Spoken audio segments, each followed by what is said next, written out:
গোলাপ ফুলের একটি ছবি সংহিতা বোস করছে, কিভাবে আলো ছায়া দিয়ে ফুলটাকে ফুটিয়ে তোলা হচ্ছে সেটারই একটি প্রায়োভ্যাস চলছে।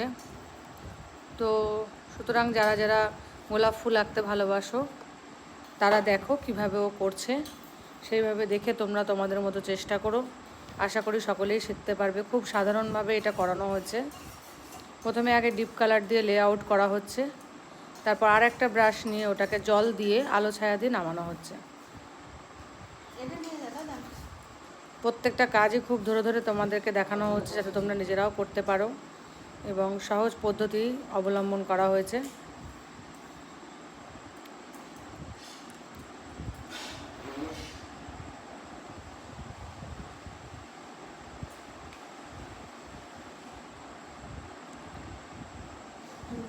খেয়াল রাখবে ফুলের প্রত্যেকটা পাপড়ি যেন বোঝা যায়, সেটা দিকেই খেয়াল করে করানো হচ্ছে।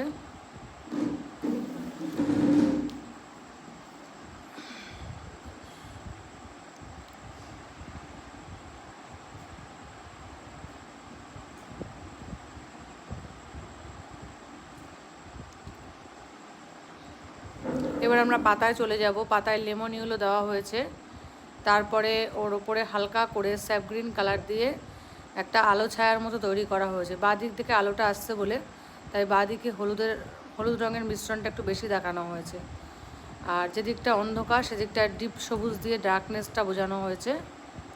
আশা করি তোমরা সকলেই বুঝতে পারছো এবং দেখে চেষ্টা করো, দেখবে সকলেই পারছো।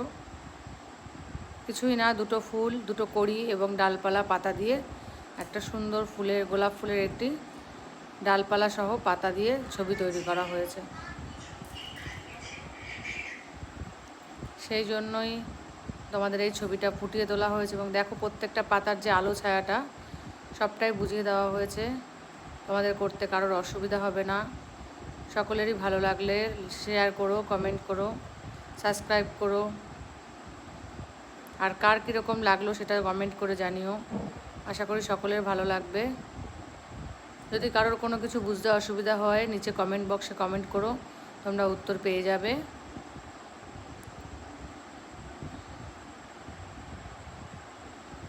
প্রত্যেকটা সরু সরু ডালপালা পাতাগুলোকে একটু ধরে করবে, আশা করি তোমরা ঠিক কমপ্লিট করে উঠতে পারবে। তাড়াহুড়ো করবে না, প্রত্যেকটা কাজই খুব ধরে ধরে করতে হবে। আমি খুব স্লো, ভিডিওটা খুব তাড়াতাড়ি দিইনি যে তোমরা বুঝতে পারবে না, খুব স্লোভাবে ভিডিওটা দেওয়া হয়েছে। যেভাবে ও কাজটা করেছে